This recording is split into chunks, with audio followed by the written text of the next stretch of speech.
they not like us because we just hit our 75th episode, fellas. I realized it earlier. It was number 74. And even though nobody watches it, I just want to tell you guys, and Sean as well, it has been an honor. I'm here today with Justin Duncan, as well as the hopeless Cowboys fan, Casey Merritt. How you doing today, Casey? Well, I was doing good till I got insulted. How about you, Justin? Not bad, not bad. Hanging in there. Man. Um, yeah, I still have so the best team on this call. you said what? I said I still have the second best team on this call. Looking at Yeah. you, Hey, John. speaking of team, Justin might have seen it before we jump into NFL free agency. I know that's a big thing. It was a Blue Jays pitcher. I forgot who it was, but he got like last place in fantasy. So for the other day for their spring training game, he had to wear 4-10, his fantasy record on his back, and he was the bat Oh, boy for a day. And this oh, was all on his birthday. That's oh, Yeah, when I heard that last part, I was like, that's oh, brutal. That's brutal. That's that's brutal. brutal, yeah. especially on your birthday. That is brutal. I mean, it's Next, one thing to lose and have to suffer punishment on your birthday too. Oh, ugh. well, next time maybe don't pick a quarterback first overall. So I know Justin wanted to I don't know who he picked. Talk about legal tampering. So I'll go ahead and let you kind of kick it off because I know NFL free agency. I have a lot I want to talk about with the Rams, but what did you kind of want to get into when it comes to tampering? Just mostly your guys' feel of which teams you felt like improved the belt most, which ones really just sat on their thumbs. Cowboys. um, Mostly like the biggest shocker and what you're expecting to see moving forward, if anything. So, excuse me. Um, I think that New England picked up some pretty decent pieces defensively. I think the Carlton Davis signing was really good. I mean, they picked up Mac Hollins at receiver too. That's not like anything to write home about. But I like the pieces that they're picking up so far. Obviously, they still didn't pick up their number one receiver, but Carlton Davis on that side of the field, that's a good pickup. They picked up some safety help too, if I'm not mistaken. His name just escaping me at the moment. They didn't pick up safeties, but they picked up a lot of linebacker help. Ronnie Spillane and they Harvard and Landry from Tennessee. Landry, that's right, Harold Landry. That was a good signing too. On paper, you could argue New England's going to have the best defense in the division next year, and arguably a top five defense in the league next year on paper. Now, of course, that all has to come together, and it's all about defensive scheme. We don't want to say anything too far ahead of time, but I do like the pieces that they're making. But at the same time, I don't feel that they've made any moves on the offensive side of the ball that's really moving the needle for them as of yet. Obviously, we know the Jets signed Justin Fields, and who knows how that's going to go. They're the Jets, so that potentially is going to end in a dumpster fire disaster. But if I had to score it right now, even with the pieces, and like I said, I like their signings, I'd still put New England third in the division. But I think their defense is going to be making good strides this season. So I'm going to go with New England as far as the pieces that I've liked. I would say New England probably made the biggest splash with the Williams pickup. But at the same time, there's a lot that is left to be desired in the sense of they did not address the offensive side of the ball anywhere near as much as they should have. I think when who was it, Ronnie Staley or Stanley from the Ravens re-signed there, that was kind of their swing offensively if they were going to make one. And when that didn't happen, they just said, "Hey, well, let's just get back to what we know what we need to improve," because there were tons of holes across the board, and like you could pick up a position that was probably a hole. So I think I do like the defensive fixes they put in. It's not a finished product by any stretch, but it's definitely improved. Yeah, no, I agree. I definitely feel it's improved. I think you're potentially. I'm not going to say no fly zone in the secondary by any means, but Christian Gonzalez on one side, Carlton Davis on the other. It's a very, very good tandem. It reminds me of a poor man's Browner Revis combination like they had back in the Seahawks that Seahawks Super Bowl. In a Yeah, sense. In a I can. sense. It's not the same level because obviously you have Revis Island, which was Revis Island. Yeah, But Browner was no slouch. Davis is no slouch. The only knock on Davis is his health, really. Yeah, absolutely. No, absolutely. And like I said, it's one of the better cornerback tandems in the league. Mhm. I think it's depending on health. I think they're right up there with Diggs and Bland. To be honest with you, I think that's If they were, if they're going to make a legal like tampering like aspect of a wide receiver move, which I think they need to, take a flyer on Stephon Diggs. even coming off the ACL. Even come out a 1 year deal with a player option for 2. Don't you have to have a multi-year contract for a player option? No, not necessarily. I thought you did, but I could see the Diggs thing. I mean, he probably won't be 100% until October, November, but No, but again, you take a flyer on him. If anything, I mean, he has to take the call. He has to be the one to take the deal. If he doesn't take it, he doesn't take him. Take your shot. I just want to kind of jump in there. I like what New England's doing. I like that they're making an effort to go out and get some defensive players. You pick up Carlton Davis, you pick up Spillane. Well, we would be adjusted. We talk all. I mean, all of us do really in the chat regarding who they're going to pick up in the draft. They're picking fourth. Yep. So Abdul Carter, we'll see if he's still going to be there.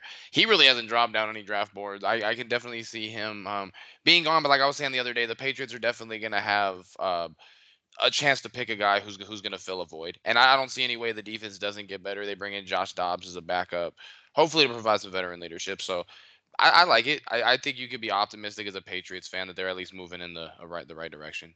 Hopefully Chris Gonzalez stays healthy too. So Yes, definitely. with the Dobbs signing, to me, that indicates they haven't seen enough in Milton to elevate him to second string. No, and they've let people know that he could be traded if the price is right, which fine. I mean, I'm okay with They're that. not going to get anything above a 6th or 7th rounder for Milton. I mean, what? No, one game isn't going to get you much of anything, but if they get you a 6 for 1 year and a 7th for the next, maybe. Potentially. I can't see multiple picks for him. If at the highest for one pick, this absolute ceiling would be a 5th round, I think. A ceiling 5th for sure. So you can get a 6th and a 7th for next year. if I'm not mistaken, Josh Dobbs went to Tennessee just like Milton. I don't know if there's a connection there. I think he might have went to Tennessee. I don't know. But that's interesting. That I don't know if that has anything to do with it, but that's an interesting mentorship thing. I don't know, but I don't know.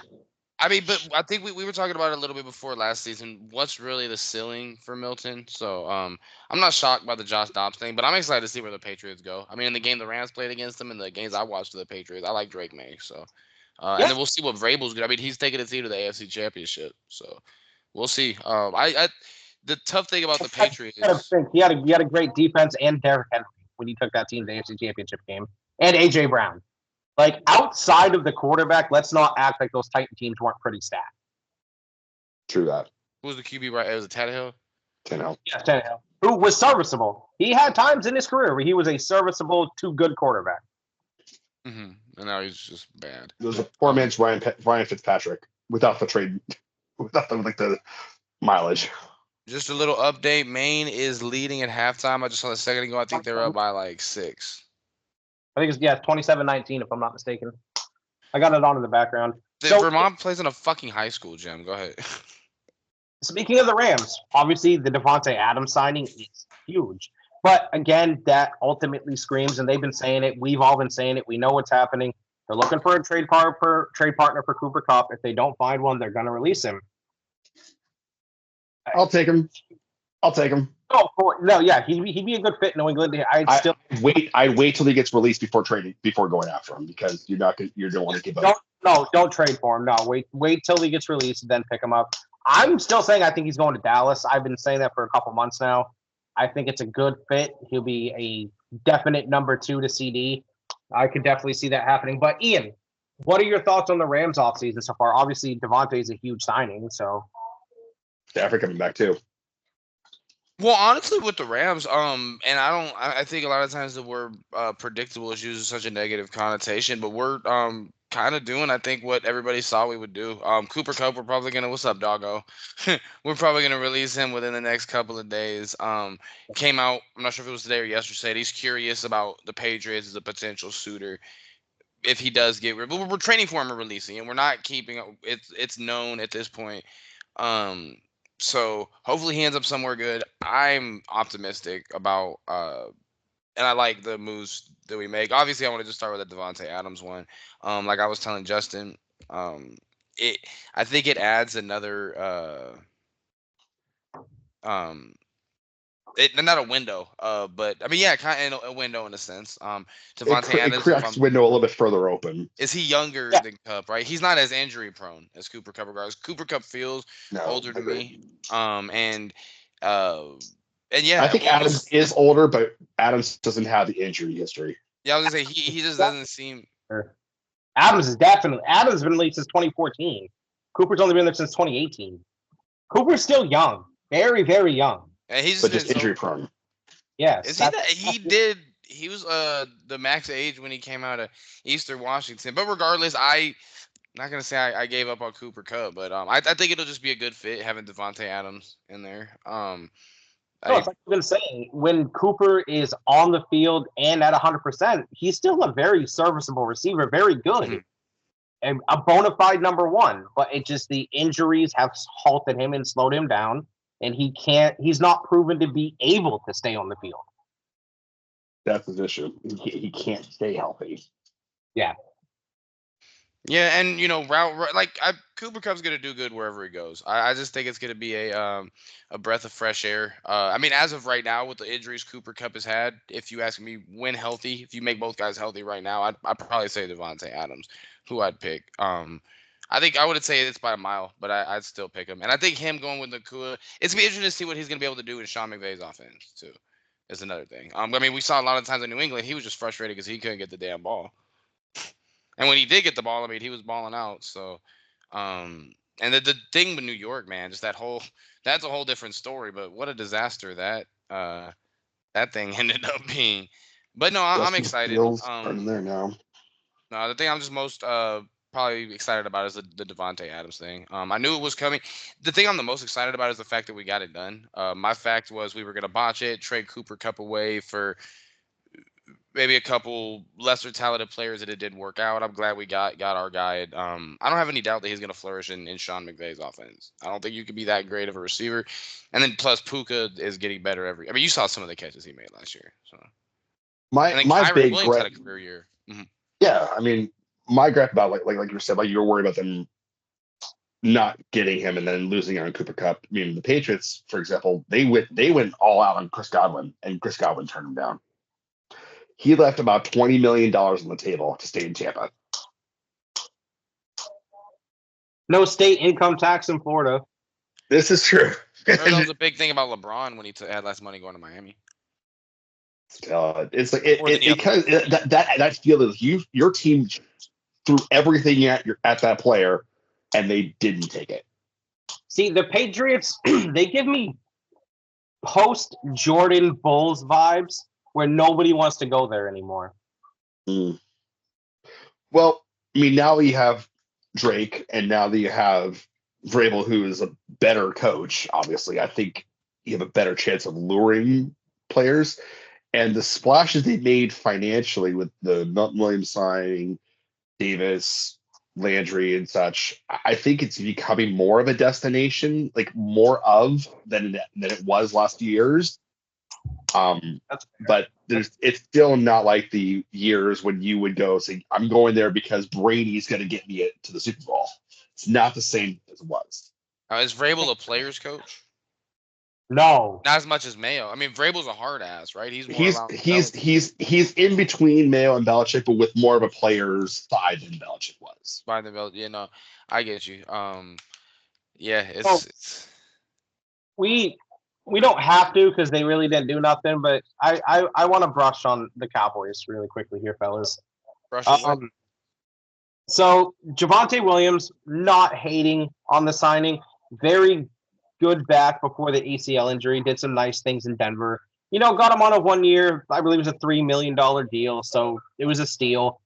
But they haven't signed anyone of over $6 million since 2015 on free agency. It's really been that long? Since 10 years. That's You almost guys know who that free agent was? You probably don't, but Amari Cooper. No. They traded. They traded for him. Oh, okay. Greg Hardy. Craig Hardy. Goddamn, I wouldn't have guessed that. I would not have guessed that either. And so failed MMA fighder. Yeah, an elite pass rusher though. God damn, he was good for his Dude time. was a beast. He was good. So it was better in Carolina than it was in Dallas, though. Yes, yeah, he had one good year in Dallas, then he fizzled out. But so yeah, the Javonte Williams signing was okay. They picked up Solomon Thomas, who was the number 3 pick in 2018 off the Jets, had 3.5 sacks last season.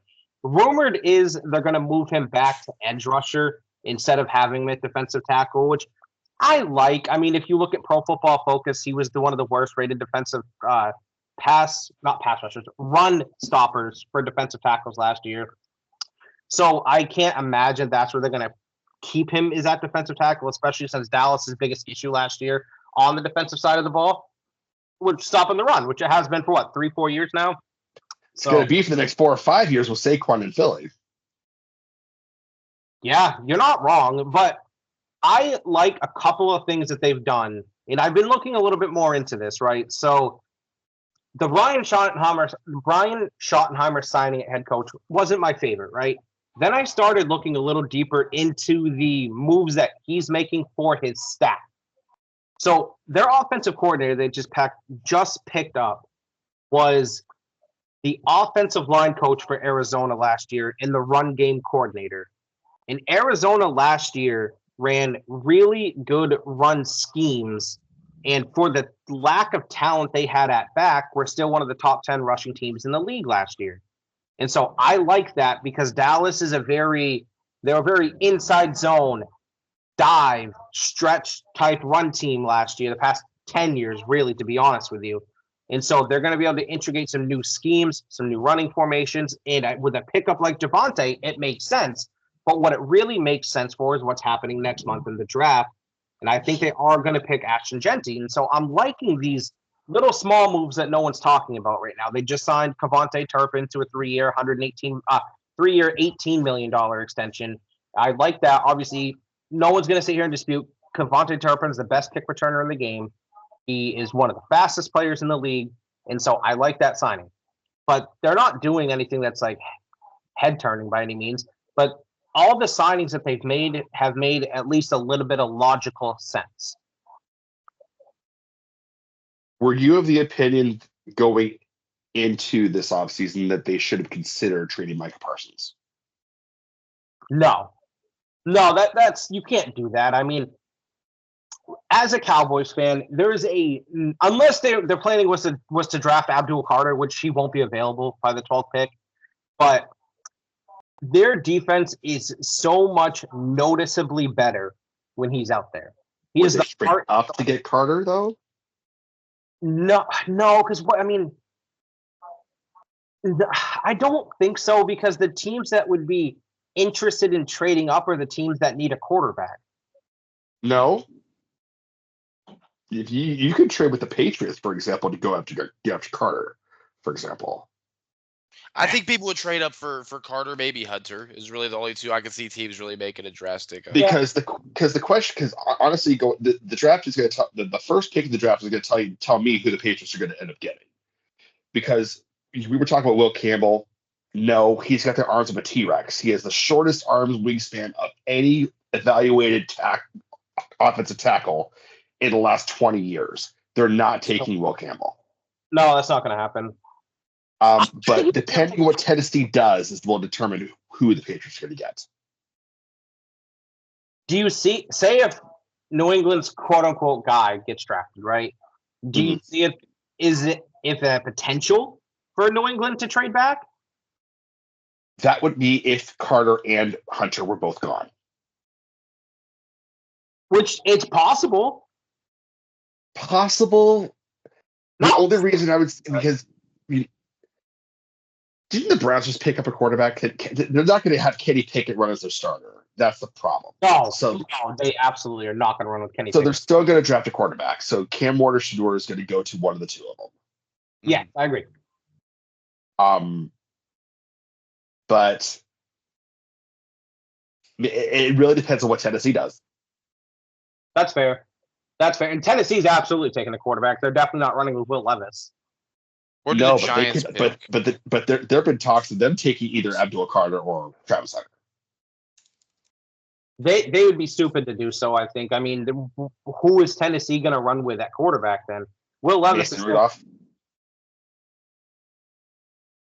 And I don't like the idea, but that's who they'd run with. This is the only thing that I could think of for Tennessee. Oh. Right? This is one of the weaker quarterback drafts we've had in a long time. Mm-hmm. And next year is supposed to be one of the most quarterback heavy drafts that they've had in a long time. So I guess potentially if they're going to get a top pick this year, phone it in with Mason Rudolph or Will Levis and then go get another top pick next year. I mean, if that's the strategy that they're going with, all power to them, I suppose. But I don't like that strategy. I think as a GM and as an owner, you have an obligation to fans to try to get better every year. But then again, I'm not in the business. So if they're going on a 10-year plan, that quote unquote trust the process type plan, and it ends up paying off, then good for them. So you could be right on that, Justin. From what I've been hearing, Carter and Hunter are the only real two blue chip players in this draft. Yeah, I can see that. So, I mean, that's not a knock on Ward or Sanders, but they're not like I get what potential. They're not like potential Hall of Fame level talents coming out of the draft. No, if this was like the Bryce Young, CJ Stroud draft, both of them go before Shador and Cam Ward. Yeah. And the most recent draft that makes me wonder if they would go before is maybe where they would go before is the Trevor Lawrence draft year. You know, the word behind Trevor Lawrence. Definitely behind Trevor Lawrence. Behind Lawrence, yes, but how much farther behind? Would they go ahead of Fields? Would they go ahead of Trey Lance? Would they go ahead of Zach Wilson? No. If you're basing it just through college, I'd say no to all of them. I bet all those of them going before Cam or Shador. Maybe Shador before Zach Wilson, just because Zach Wilson had that only 1 year where he was productive at BYU. That's the only reason he got a high of a draft pick as he did. Would they go above? Would they all go above Mac Jones that year?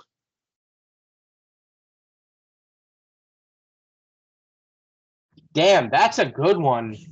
I would be inclined to say in a vacuum. If they're going into that draft, do you not know what you know now about Mac Jones or Justin Fields?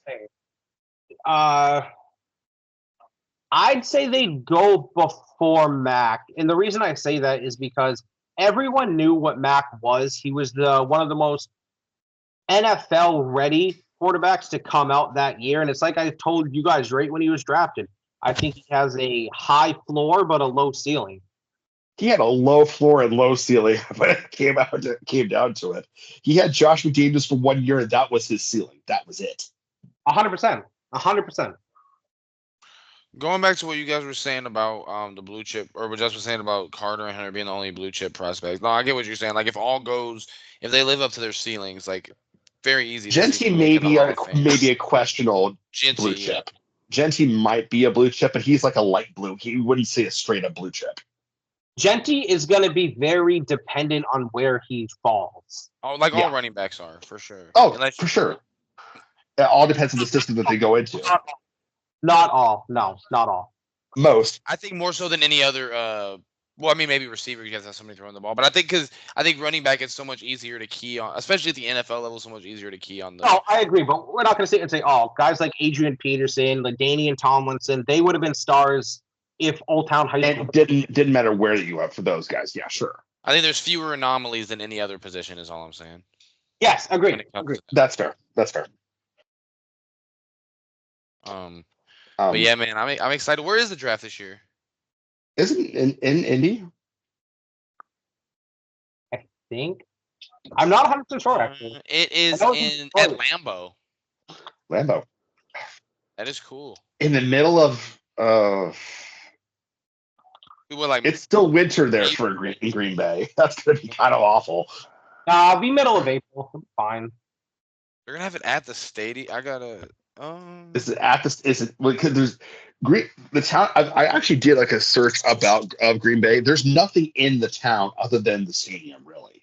Yeah, I mean, really, there's not shit. I mean, they do have a 4-year university, Wisconsin Green Bay, but I mean that's about it. But that's not. It's not like you're talking about like Wisconsin as the Wisconsin Badgers. That's not there. I mean, it's essentially like UC Riverside. Like it's just Right. Right. So nice small. outside of our respective teams, guys, who do you think's won the offseason?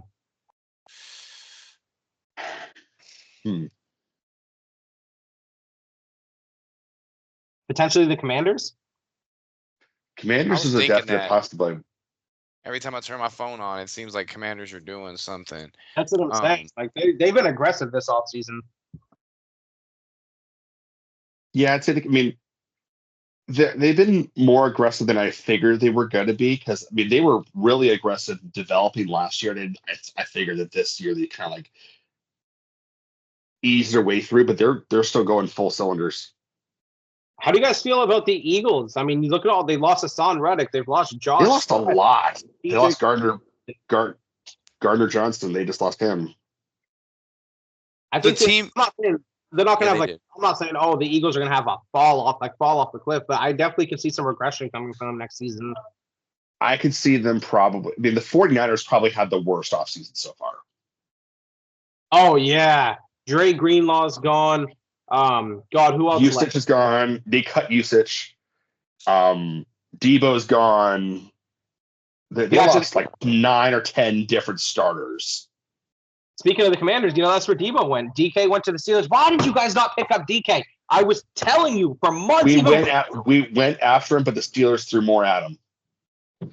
They threw a 5-year deal at him. I think the Patriots max deal was 4 years. The Steelers gave him 5.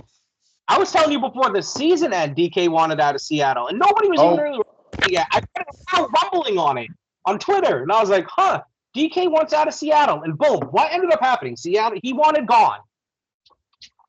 Speaking of Seattle, let's touch on Seattle real quick, right? Sammy D.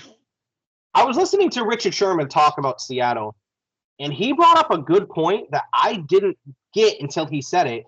Seattle doesn't let their top-notch stars walk away with Seattle. Richard Sherman, Sean Alexander, Russell Wilson, Bobby Wagner, Brandon Browner, and now Tyler Lockett, DK Metcalf, all of them. Sean Alexander go. I don't remember him leaving. He went to Alexander went to Washington, yeah. Did he really? I totally forgot about that. Yeah, he did. But no, I mean, yeah, they're not, like you said, they're not letting guys, and that's how they're able to consistently not be bottom feeders. Did Cam Chancellor go somewhere too? No, but he had not a career-ending injury, but nobody could take him at that point. He would have if he stayed healthy and kept playing. He would have gone somewhere else. Wow. Marshawn Lynch. Yeah. Think of one player that started with Seattle that ended with Seattle. It hasn't happened. I can't tell you why. What do you think of age? There's so many signs. Sam Darnold to Seattle. Well, my biggest offseason winner was the Raiders. I mean, we're talking about Seattle, but since we're talking about that, made me think of the Raiders. Re-signing Crosby, getting Geno Smith, which I mean, that's cool. And you got a new coach coming. We know Pete Carroll where he's going to let Geno Smith, be free. So I'm excited about seeing the Raiders. At least they have a quarterback. We'll see what they're going to do. With that Geno Smith signing to the Raiders, that kind of opens the door for either Aaron Rodgers to go to Pittsburgh or the Giants. I'll bet you it's going to be Pittsburgh. It'll be Pittsburgh. I can't see him going to the Giants. If anything, it's Pittsburgh. If he goes to the Giants, there's such a cop out. He's going to be in the same shit he was in. Not the same shit, but he's going to be in another shitty ass situation across the hallway. Look, if we're being real about the situation, if he goes to the Steelers, I could absolutely see a resurgent bounce back year for Rodgers. with Pickens and Metcalf on the outside. Pickens and Metcalf and Freiermuth, yeah. And the defense they have. I mean, shit. Pittsburgh defense did take a bit of a hit losing Landon Roberts. Mm. They did. I mean, And not the Chargers.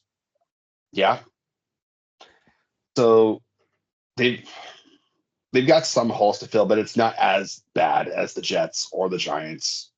No, not at all. I can absolutely see Aaron landing with the Steelers this year. Actually, yeah, I think that's. If I had to put money on it right now, I'd say Steelers. That seems like I'd say the Steelers as well. But the problem is the Steelers are going to pay out an exorbitant contract for him, which is what Aaron's wanting.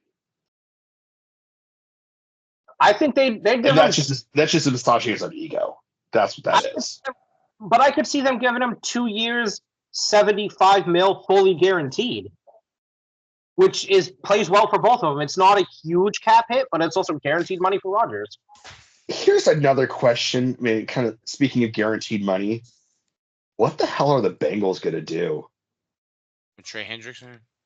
No, Jamar Chase, because they promised to make him the highest non-paid quarterback in the league, and Myles Garrett just signed a $40 million deal with a year deal with the Browns to stick around. Should have got it done sooner. That's a great question. But since we're talking about some guaranteed money, can we talk about Josh Allen? $230 million guaranteed. I thought it was 250. I thought it was 250 guaranteed. I think it's 320 total for the contract with 230 guaranteed. Still, stupid amount of money. Just hit your account and just.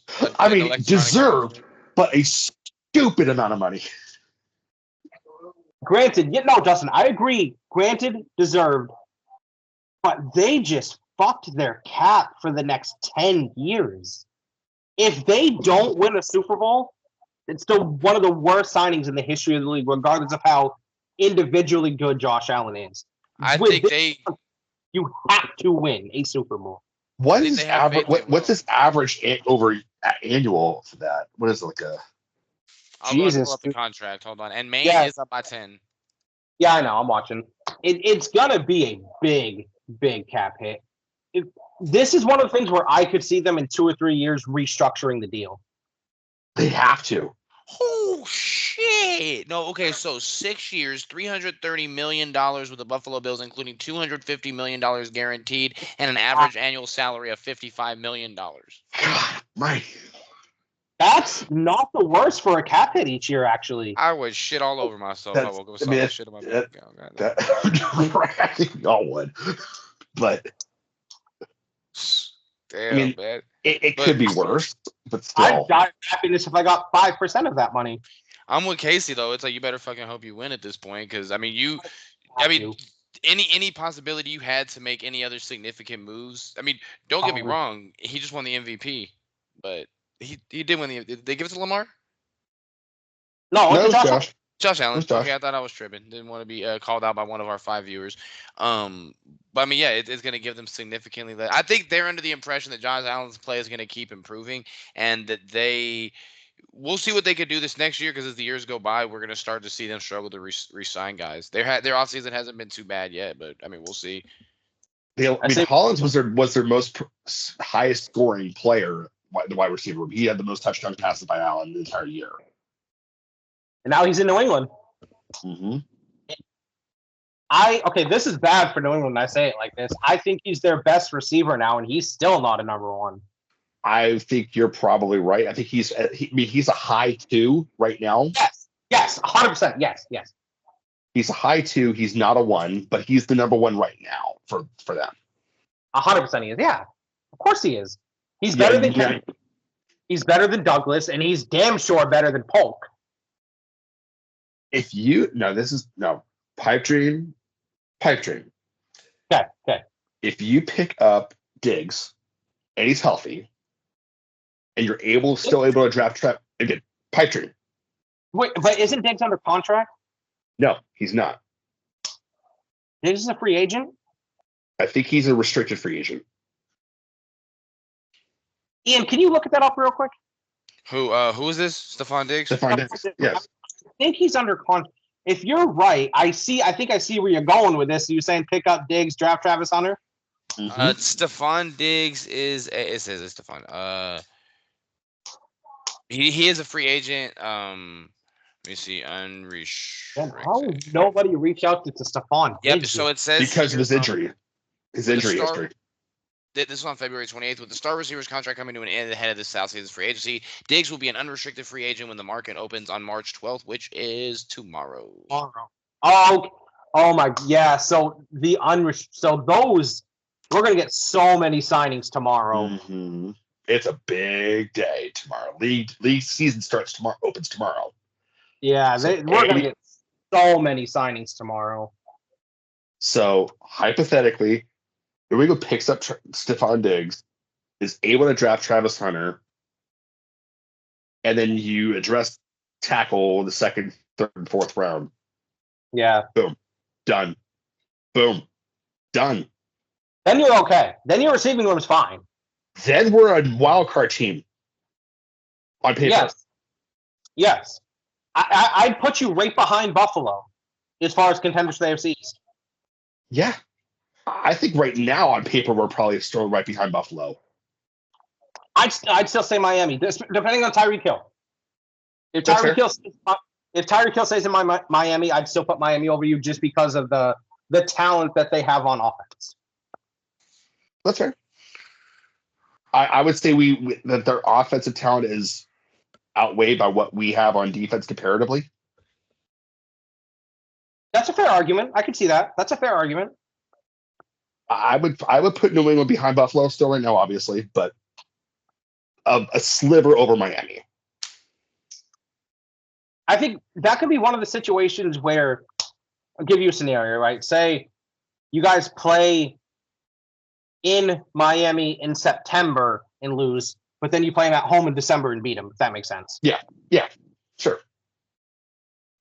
Just because of the weather elements. Yeah. Man, that's crazy. The NFL season opens tomorrow.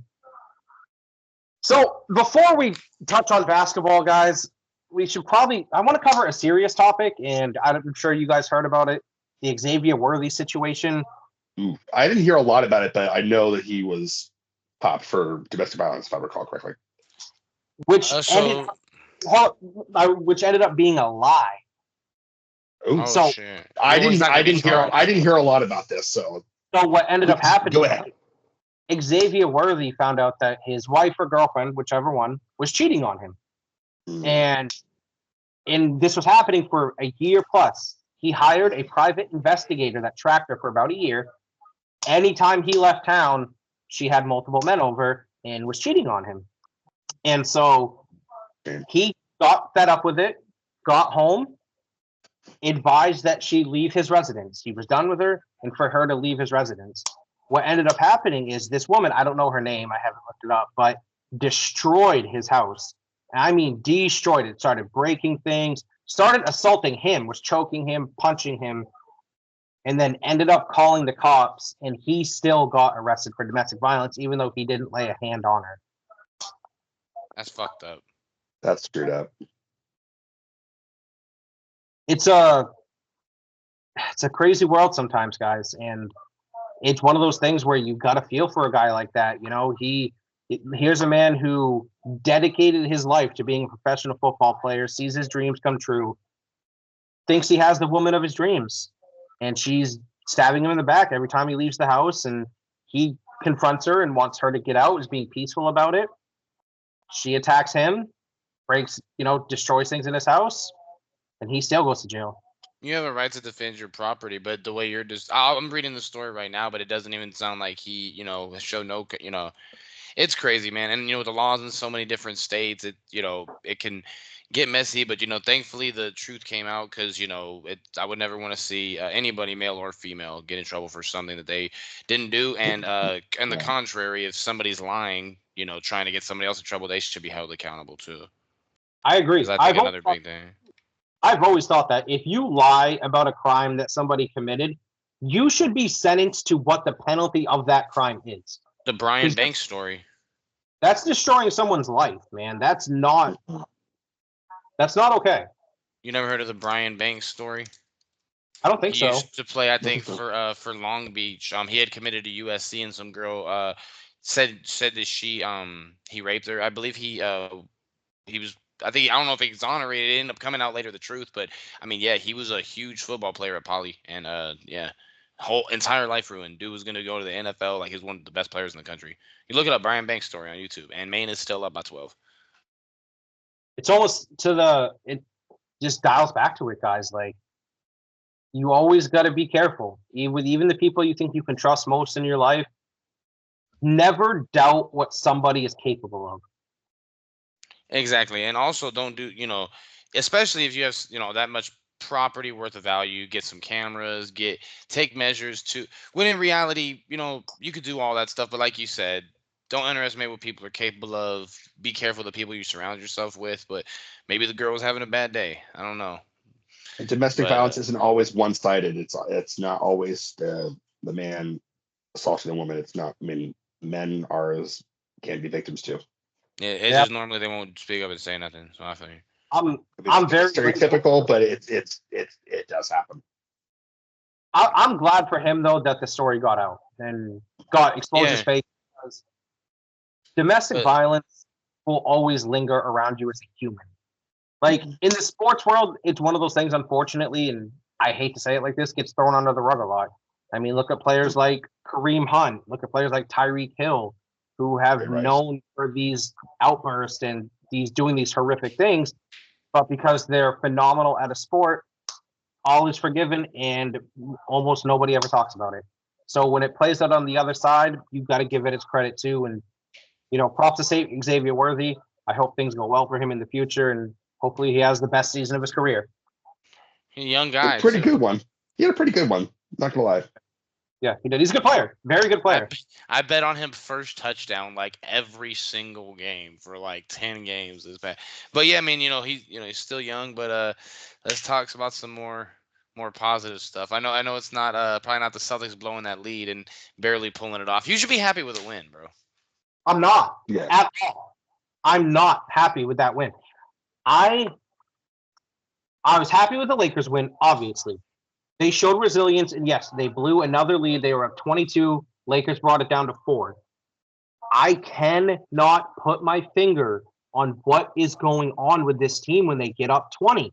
They have these phenomenal third quarters where they look unstoppable. They outscored the Lakers at one point in the third quarter, 15-0, and I believe they outscored them 27-6 or something like that, or 27-9 throughout the whole quarter.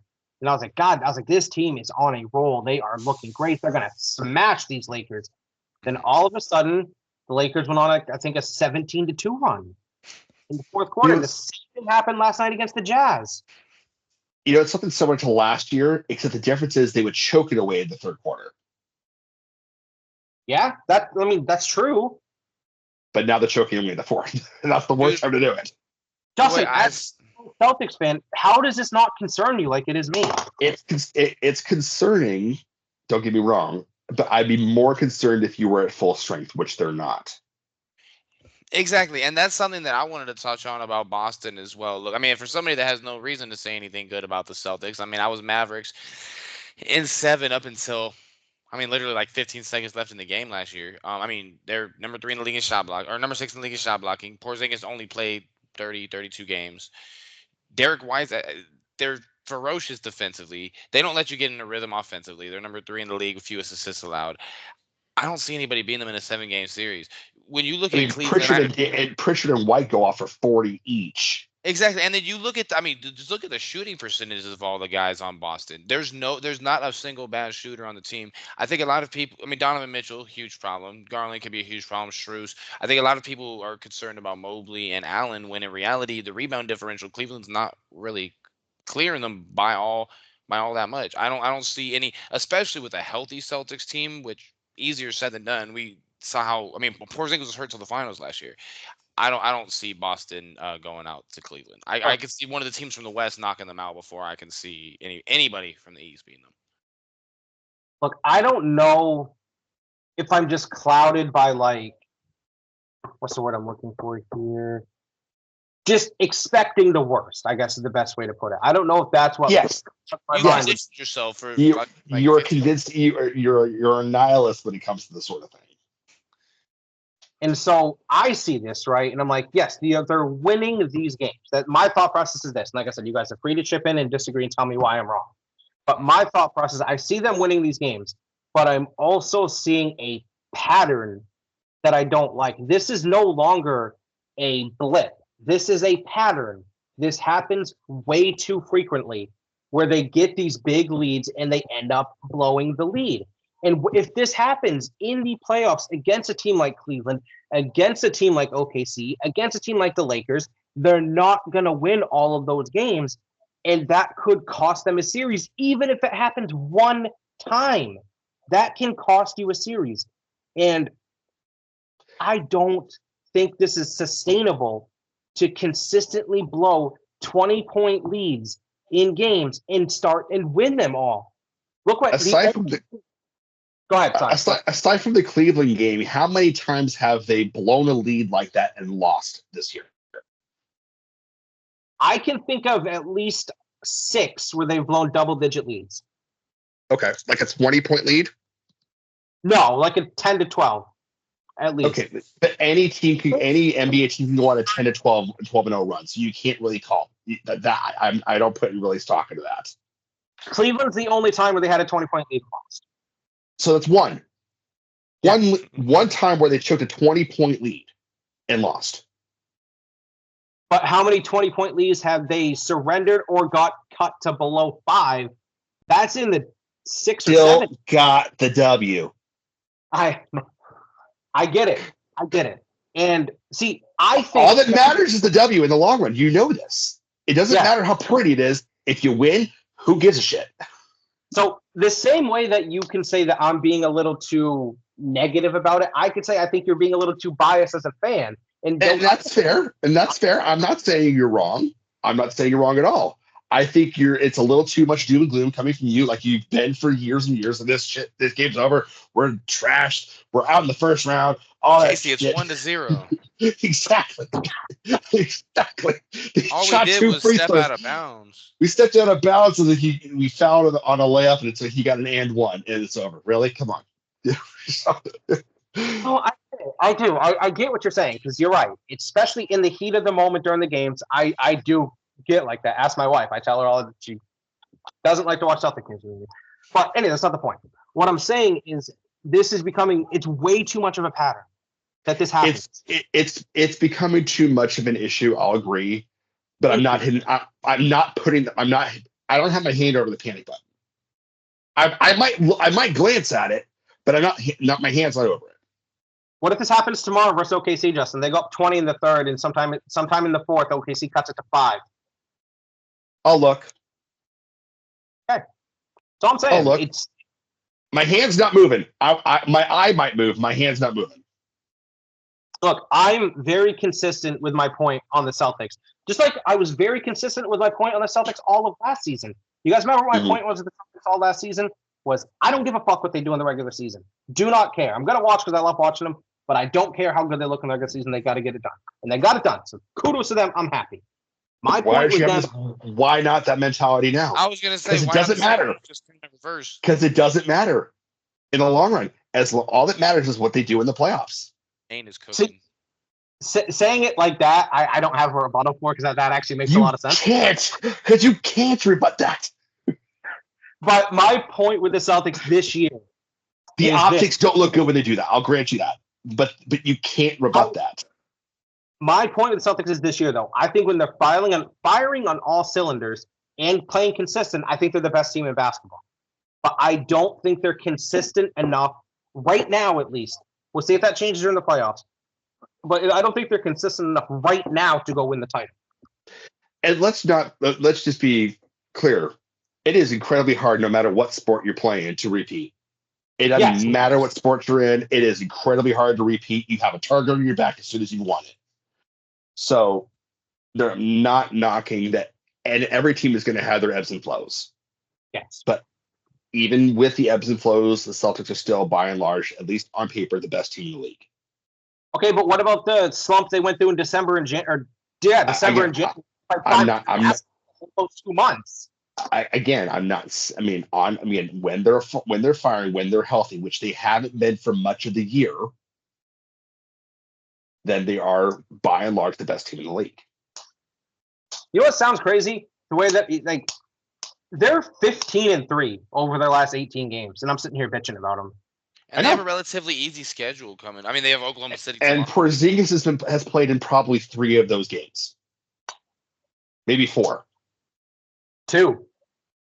Yeah, exactly. My mentality right now regarding the Celtics, and I totally get it, because Casey has a lot of valid points. It's at the point where it's happening so much to where it can become a concern as opposed to just it's not the playoffs. It's just so I totally get it. But I think a lot of we saw the same, and I'm not comparing this to LeBron. I'm just thinking it's the same concept relative. We saw LeBron one of the years when they played. I think the year that J.R. Smith fucked up, they were like the 4th seed in the East. Like there's certain players, certain teams they mastered doing just enough to be healthy in the But to be they healthy had enough for the playoffs. LeBron James. And the Which Celtics doesn't have a better team than he- any of those Cavalier teams. You're right. As far as a team, they don't have anyone that's. And I love Tatum. I love Brown. They're not even on the same court as the 2018 LeBron James. But what I'm saying, I mean, okay, but if that team can coast and get it done, why can't the Celtics? I think the Celtics are better coached than those Cavs. Well, I mean, no, I think Ty Lue. No, you're right. I agree. Yeah, I agree with you on that. I do. I agree with you. They're a better coach. Joe Mazzulla is a much better coach than people give him credit for. Great coach. I doubted him. Yeah, no, we all did. I did too. We all did.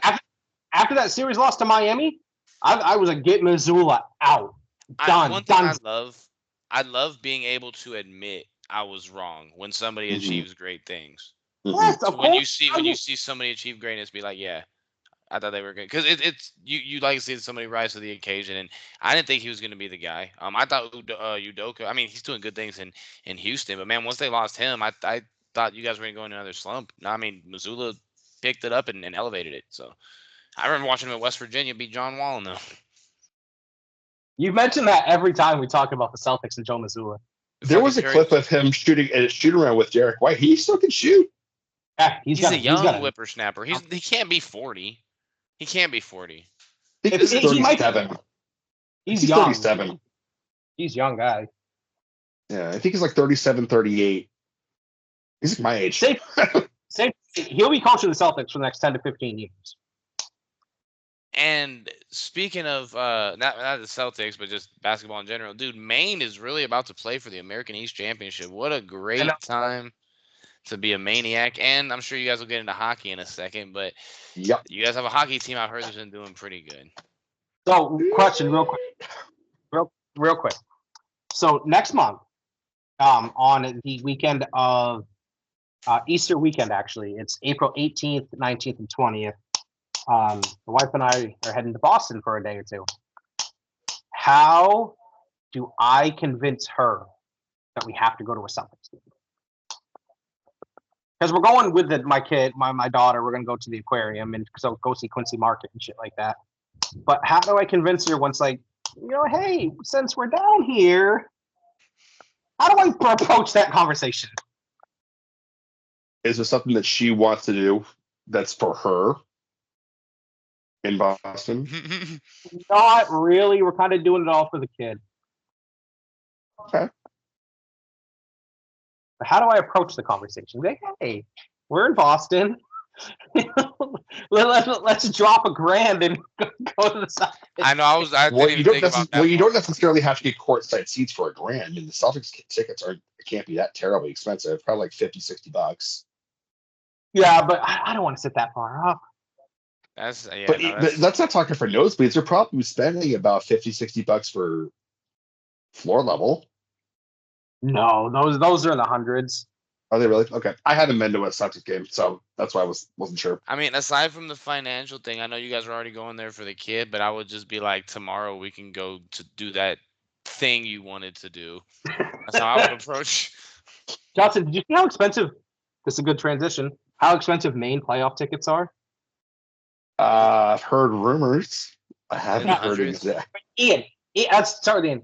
Ian, don't look this up. Take your hands away from your computer. I want to make sure you're not looking this up. I've heard rumors. How much do you think Maine hockey tickets are going for? Let's say let's go with almost center ice. How much do you think those tickets are going for right now? Are you talking about like front glass, like center ice? Yeah, Maniacs, like for the playoff big, game. good. Just take a guess how much it's going for. Are these official? Is these actual? Or are these what people are trying to This sell is them for for? the quarterfinals. Have they don't know who they're playing yet, right? Correct, they don't. Yeah, I checked on StubHub on a couple of them. You know what? My guess $750. Oh God, no, not that much. $220. Oh my bad. Really? But for a college hockey game, $220. I mean, that's still a lot. Well, because my thought process was, General I mean, admission is $25. I feel like people would pay $500 to sit center ice in a main game. That's general admission. I don't think there's going to be anything left for general admission during these playoffs. No, Justin. no. I'm saying, but in general, in regular season, general admission is like $25 to $40, depending where you're sitting. Is it dead ass? Yeah. Damn. Central Arkansas that- actually is like $10. Especially during this past season, though, general admission, you get standing room at best. Oh damn. Man, I really want to go to a game there, bro. I always see and it looks so nice since the renovations, but it's the renovations aren't done; they're still going. I love how they have. I don't know if you guys have noticed this, the old black and gold NCAA logo. And I don't know if it's up in the rafters. That's one thing I always notice. It's right by the championship rafters. Yep. But yeah, man, no, I mean, it was in Minnesota last year. Is it Cleveland this year, the Frozen Four? And the next year's in Vegas. St. Louis. St. Louis.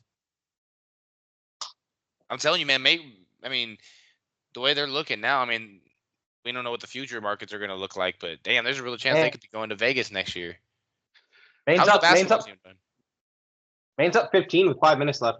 Oh, I'm telling you, that little guard, he's been shaking their ass this whole half. That's what I mean. Trey Lyles. That's his name? I think. Ain't that the dude that played for the Kings? Or that plays for, I don't know who he plays for now. Maybe it's not. It's something similar to Trey Lyles. I don't watch Maine. I don't know. And if I doubt Bryant's gonna lose, they play Albany. But if they lose, that means Maine's gonna have the home game to go to March Madness. Oh, dude, I'd go to that. I was gonna say they. Let me see. Matter of fact, what the score of the dude? Bryant's probably gonna win by like 30. Matter of fact, let me check that shit. Bryant basketball score. Yeah, man, you guys really might have a team in March Madness. Who they play? What's today? Our women's team has made March Madness a few times, but they just lost yesterday to Bryant, so they're out, or Albany, they're out. Yeah, they had a down year. They're normally pretty good. Kellen Tynes. Thank you, Kellen. Okay. I mean, last year the women's team, they made the tournament. The championship game was not even close. They've been pretty good for this year was like the first like down year in like the last 5. Yeah. Oh, did he make that shit? Oh, he missed. And the thing is, Vermont, I'm pretty sure they've won this league like the last 3 years, and they're a good team. Like they're one of those teams when they get to March Madness, you like watch out, bro. Imagine if Maine goes to like the Sweet 16 or some shit. They're not winning the championship. If they're gonna be the Sweet 16, they have to pull like an upset like UMBC did, because they're gonna be. They'll probably be like a 15 you never know. seed. Yeah, like it. But that would be insane, bro. Maine. They're gonna be a 15. They'd be like a 15 or 16 seed. And because I'm a Riverside. Maybe a 16 for sure. I'm a Riverside fan. Oh my bad. What I was gonna say is they start their tournament on Thursday. It's actually gonna start at 10:59 my time, so I'm really gonna need to start getting my sleep arranged around that. But what I was gonna say is UC San Diego, man. It's like we might as well not even bother to play the fucking tournament. Like everybody has them in bracketology. They're already talking about it like they're in the tournament. And it's crazy. This is their first year being eligible for D1, or for postseason. I mean, but that school being in La Jolla, bro, they get so much money. Like they just first year being eligible, all these athletes in. They might make the tournament even if they don't win their conference, which is rare for a conference like the Big West. Usually it's like what's that hockey the conference in college hockey that it's like you have to the Atlantic Conference or ECHC. Mhm. Let's switch it back to college hockey real quick before we get to the question. Justin, do you think Maine? This one kind of question I thought of earlier today. What are the chances that you give Maine to successfully, in realistic expectations, I might add, of winning this title? Hockey East or National? National. I think Hockey East, you could argue about 25% chance, to be honest with you. I'd say about 40. I think it's a 60-40 chance that they'll be in the championship game. Be in, sure. I'm talking about winning because there's so many good teams in Hockey East. Yeah, you're probably gonna have to run into the winner of BC UConn for that. That's not, neither are a really good matchup for them. Especially not UConn. I know you guys don't want to see UConn. You guys been having nightmares about them. And UConn, no, just a hard pass. Nationally, I think Maine can make a Frozen Four run. I don't see them being a national title contender necessarily. I think their ceiling is Frozen Four. We haven't won a tournament game since what, 2010? Something like that, I think. Been a Maybe minute. 2007. It's been quite a while since we've won a tournament game. Because the year you go, They didn't win one, which, you know what's sad, Justin? Were you in Maine in 2011? I had just moved to Maine in September, so I was here after that. Yeah, that's the hockey season. Okay, so you didn't get to see like Brian Flynn and Spencer Abbott and Gustav Nyquist. I got here. I started going to Maine the year after they left. Okay. So I was there for Joey Diamond's last year. Oh, we were terrible that year. Mm-hmm. Tim Whitehead's last year. Yep. We were terrible that year. That stinks that you never got to see them. As a Maine fan, it hurts me that they never won a championship with those guys because they were so electric offensively. Spencer Abbott and Brian Flynn had some of the best on-ice chemistry. Joey Diamond was always sitting in his corner, picking up the rebound goals. I really liked that team. That's what made me fall in love with Maine hockey was that team. But what I think is going to happen, I think Maine has realistically, if we're talking about winning the title, say has a 10 to 15% chance. And the reason I say that is talent-wise, they're not really up there with the upper echelon teams as far as just individual talented players. But what they do have, they have that ultimate X factor in Alvin Boyer. I mean, he has shown time and time again he can stand on his head and win you a game. Now, if he has a performance like he did this past Friday against UMass, they're going to get bounced in the first game like they have before. Don't foresee that. How in the hell did he make that save? Bro, not only did he do it to the same team twice, it was the same player. Yes. It was the same guy. How? That save was, first and foremost, that save was better than the first one. There's a big difference. Yeah, exactly, because it wasn't luck. That was just pure, I'm going to save this puck. He threw his stick and jumped at it. Yes. The first one was just, I'm going to spin my body and put my glove out, and he happened to glove it. This one, full Superman dived. And said, incredible, by the way. Absolutely incredible. Everyone in that building thought it was in. Oh, did you see the stands' reaction? They were they flipped out. They thought it was a goal, and it's like, nope, puck's over there. But here's the better part, because there was a rebound and another shot right after that save, which went wide. It wasn't a shot on goal; it went wide. But he had to get back at it after making that really ridiculous save. Yeah. Ian, did you see that? Did you see that clip? You guys were talking about it in the group, right? Yes. Yeah. No, I didn't see it, but I heard you guys. About it. It was another Sports Center top 10 play. That's crazy. When you do this shit in college hockey, you got to be doing something crazy to get on Sports Center. Does Boyer get drafted? No, he can't. He can't? He's a sophomore now. Sophomore. So he's going to be going to his junior year.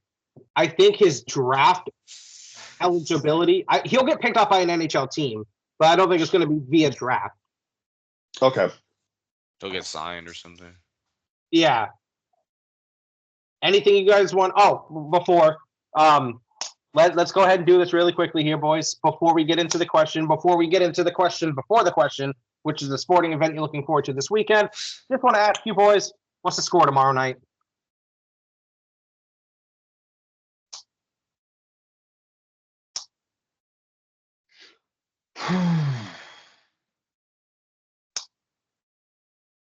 Celtics 105, Thunder 98. 104, 103 Celtics. Damn, that's a nail biter. I got 110 to 98 Celtics. Who does Maine play? Oh.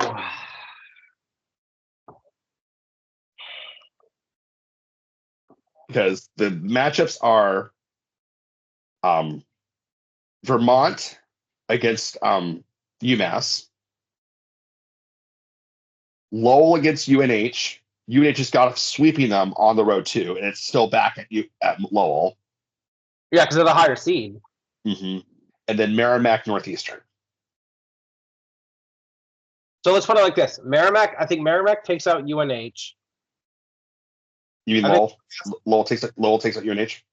Yeah, sorry. Lowell takes out UNH. I think UMass takes out Vermont. And then I think Northeastern gets it done too. That puts Northeastern against us. I'd say that gives us Northeastern. No, that gives BC Northeastern, and that gives us Lowell. Well, because BC's 1, Maine's 2. So, and then Lowell. Yeah, you're right. Okay, so we get Lowell. I don't like that matchup. I don't like that matchup myself. I do. I like the Lowell matchup. We're fine against Lowell. That doesn't worry me one bit. I'd rather not Northeastern if given the choice between Lowell and Northeastern, sure. I'll tell you what, I do not want to play UNH right now. No, not right now. I think UNH is gonna smoke Lowell. I think they're gonna smoke them 4-0. Domingo, back-to-back weeks now. Hockey East goaltender of the week in his first 2 starts. He just swept Lowell on the weekend. Yeah, this kid is good. He's really fucking good. UNH is going to be a problem next year. I'm kind of selfishly hoping that they knock out BC next. if they take out, because they could have. Yeah, I agree. I fully agree. Wouldn't it be pretty sick for a Maine UNH Hockey East finals? That'd be pretty sick. That would be beautiful. I've been to a Maine UNH playoff game in the Alphon. Let me fucking tell you, that is electric. Because if that's the way that this goes, if BC ends up playing UNH in the quarterfinals, yeah, Maine would end up playing the winner of the BC, the BU against the winner of Columbus, Connecticut, Providence. Look, I think we're fine up until the championship. If we have to play BC, I think we're fine. Yeah. BU give us a run. Absolutely. BU could win, no question. They've been playing really well lately. I know we beat them the first night, and then they beat us in the shootout the following night, if I'm not mistaken. Mm-hmm. Correct. But they're not a team that strikes fear into me. They could put up 7 goals any night if we wanted to, though. Absolutely. I agree. I just don't think I hate using this term. They don't scare me like BC does. No, God, no. BU is a very finesse, almost pretty boy hockey type team. You put a little bit of beating on them, they'll fold like a cheap 10. BC, no. They're gritty, BC, but they're talented. And UConn, BC, you have to punch them. You have to punch them in the face and then keep punching to beat BC. And the UConn thing is, they are grit. They're grit and they're huge. They're just big. They make Maine play finesse, And to quote Herb Brooks, they try to make you win on talent alone. And gentlemen, you're not You can't talented. win on talent. That's main problem with UConn. That really is. Yeah. They're about the same level of talent wise, just UConn's much more grittier and a lot more physical. Mm-hmm. So what are you watching this weekend? Maine Hockey. I'll scoreboard watch the quarterfinal, the opening round of hockey tomorrow, but I'll watch the Celtics game. Oh, 100%. No question. Yeah, I'm watching the Celtics game tomorrow. And I'm watching the signings on the NFL free agency all freaking day tomorrow. Oh yeah, that'll be up on the phone all day. What are you Ian, watching? what you watching? Big West tournament, UC Riverside starts Thursday. Nice. Love it. You watching the Celtics game tomorrow? Mm-hmm. Love it. Go C's. You know the baseball opening day, or not opening day, the little Tokyo shit starts like 3 weeks before the regular season. There's still spring training after that shit. Opening days in 2 weeks.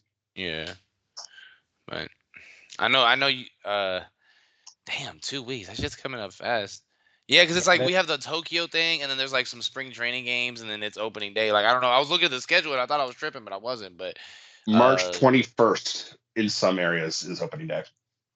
Red Sox opening on the road in Texas for their opening day. March 21st. That's gonna be a Thursday. Yeah, that's right. Because the 22nd is gonna be a Friday.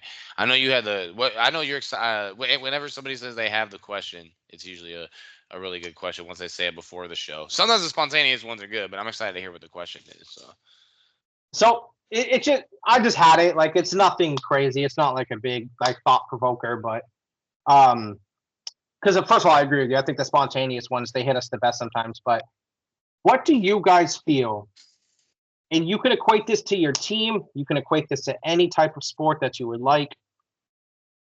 What is the single greatest sports moment in the history of the United States? Miracle on Ice. I don't think it's really debatable. I mean, it was more than a hockey game. I can't in the United States. Yeah, it's got to be that. I don't. There's no other event I don't think with so much significance. That's going to be some sort of Olympic event. Doesn't have to be Olympics. No, it's true. You think of cultural impact too, like Muhammad Ali standing over Frazier, or not Frazier. Was it Frazier or was it Lennox? Well, one of those happened in overseas, if I'm not mistaken. A couple of the Rumble and the Jump. Yeah. Miracle on Ice for me. That photo of Muhammad Ali though, that one, was it Frazier that he knocked out and he was standing over him? I think that was Frazier. Was it Frazier? Say that shit took place in Maine. I don't know if you guys knew that. That was in Lewiston, Maine. That fight. Oh shit! What the fuck? I gotta look that up. But for a iconic U.S. sports moment. Doesn't have to be Olympics. Because the Michael Phelps relay race in the Olympics. What is he called? That's a really where they good had him with the pose after at the. I mean, they have him with the pose at a bunch of them, but there's one where he like doing that or is the most. That wasn't in Rio. That was in Beijing. So 2008, 2008. Mm-hmm. Mm-hmm. So mine's just won. Mine's kind of a unique answer, and I think it was a July night, boys, and it was after President at the time, Barack Obama, announced that the USA had conducted the Phillies versus the Mets. The Phillies Mets game when the game didn't matter. The game didn't matter. Your fandom didn't matter. Everyone was Team USA that night, boys. I was at the park hooping. I remember that. The whole stadium in unison chanting USA. I think that's one of the greatest moments in sports history. Yeah, I remember I was at the park and I saw it on my phone, and then I turned the thing on YouTube, and people you saw they were checking their phones, that everybody just started chanting it. I mean, another thing for me too would be the World Series in 2001 with the Yankees and the Diamondbacks. George Bush, what was it, game 3. Yeah, because I think he Throwing threw out out the the first full pitch. hits. Mm-hmm. Yeah. Or come on, you got to think about this too.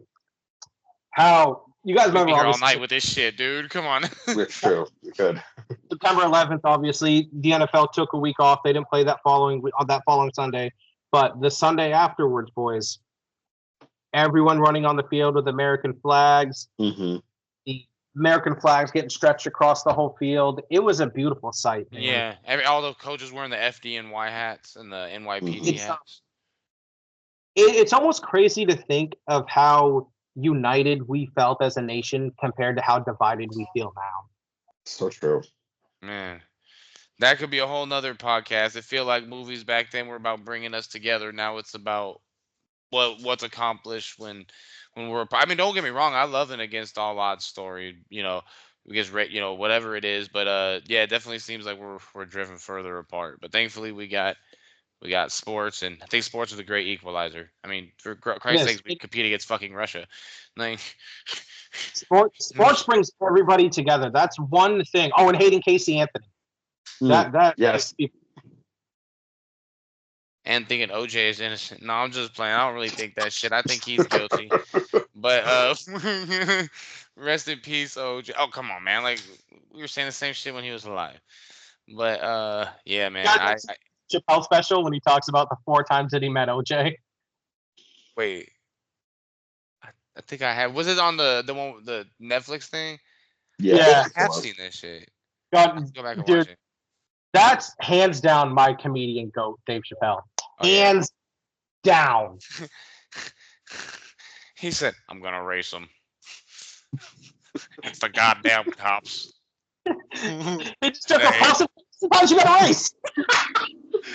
He said, "Sorry, officer, I didn't know I couldn't do that."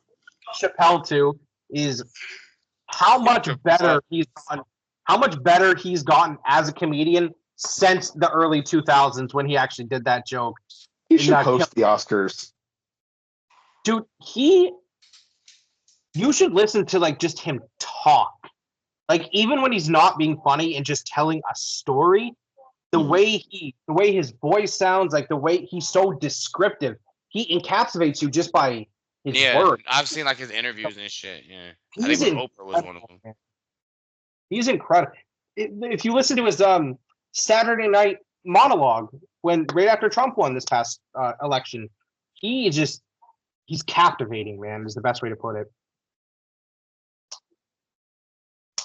But it was a great show, boys. I think we had some great and interesting topics tonight. We talked about the same stuff we always do, but also took a little bit left. So, as Ian said, it's a 75th show. I appreciate you, boys. And, we're going to make this podcast blow up eventually. Oh, yeah. We don't forget to bring a towel.